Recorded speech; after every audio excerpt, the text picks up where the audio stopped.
later on, we'll be examining what's going on with rates, and I'll be trying to persuade you to make some forecasts about what's going to happen in 2026. But first off, the Trans-Pacific and the latest White House policy due to shipping on the 14th of October. You know what it is. It's port fees. So, as I said, 14th of October, Chinese built ships face new fees when calling at US ports. These are US trade representative fees on Chinese owned, operated, or built vessels.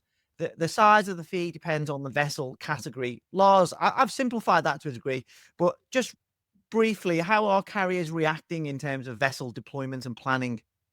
In a simple sentence, they're reacting exactly as you might expect. And that entails a couple of things. It entails, if you look at all the major carriers, logically, they are phasing out as many Chinese ships from the networks and replacing them with non-Chinese ships. So simply a shuffling game. You already had a bunch of the major carriers out. The CMA was the first, but then you had a bunch of the other carriers follow suit. Maersk have done, HMM have done, at least that's the one top of my mind, simply saying they're not going to come with new surcharges. So that was fairly expected. There are a couple of other fallout effects. I think the largest effect we've seen so far is C-SPAN. Keep in mind, C-SPAN is not a carrier. I mean, there's no just, right? But they just own container ships. But being headquartered in Hong Kong, that would suddenly mean if you chartered ships from them, they would be seen as Chinese ships. So C-SPAN is just doing what everybody would expect. They're moving to Singapore. They're reflagging like about 100 ships. So, hey, presto, these ships are suddenly not Chinese anymore.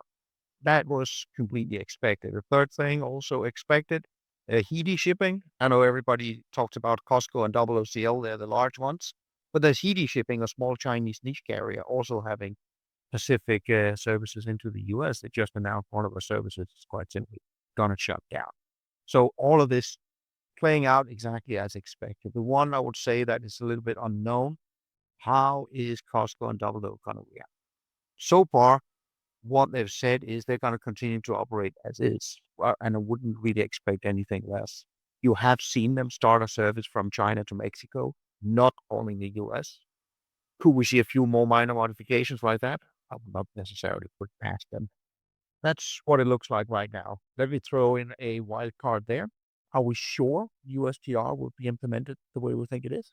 The carriers have been bucking USTR for details because the USTR proposal, like, to be quite frank, every other thing that came from the US government is strong on headlines, not very strong on the nitty-gritty details. There's been a lot of questions posed about some of the details.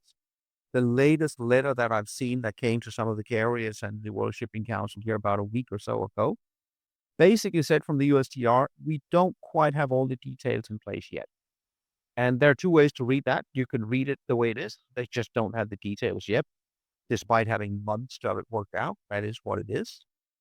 I would also not rule out that part of the interpretation to put into that might be that there would be negotiations ongoing in making minor modifications. So let's see how that one plays out. And anyone who's watching on YouTube or Spotify video, you can see the redeployment of Chinese-built tonnage into and out of those US trades, courtesy of Sea Intelligence. And the trend is pretty clear.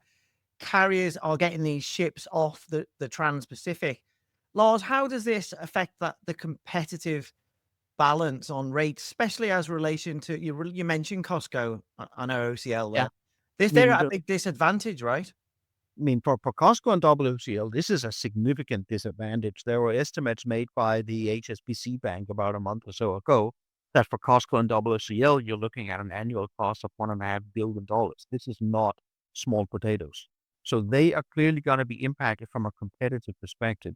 See, from the perspective of all the shippers out there, this basically means they're not going to see any increased costs from USTR specifically. Could you argue maybe they should see higher costs from Costco and WCL? Well, I'll say good luck with that. There is no way Costco and WCL alone could come out and successfully increase rates if the rest of the carriers don't. I mean, the market pricing wise is very competitive. We've seen big investments of the container shipping fleet. I mean, we've got a record order book at the moment. A lot of these ships are coming out of China.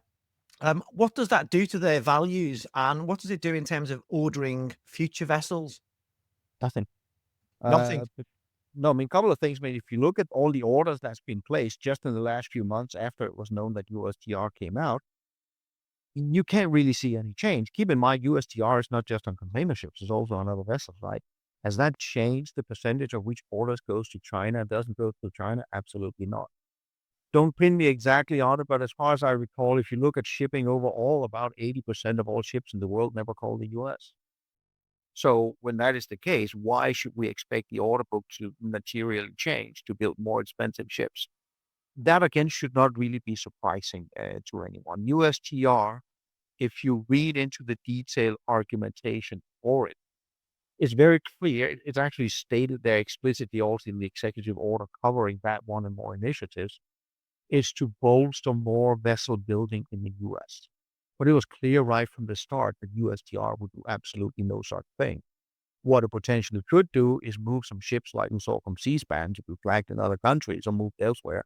But that this magically would move shipbuilding away from China and to the US, not going to happen. It's not what is happening. Lars, lines, well, some lines, I should say, have said they'll try and absorb the cost, at least for now. Is that sustainable, or do you see that evolving into something where shippers end up footing the bill? Doesn't that always happen in the end?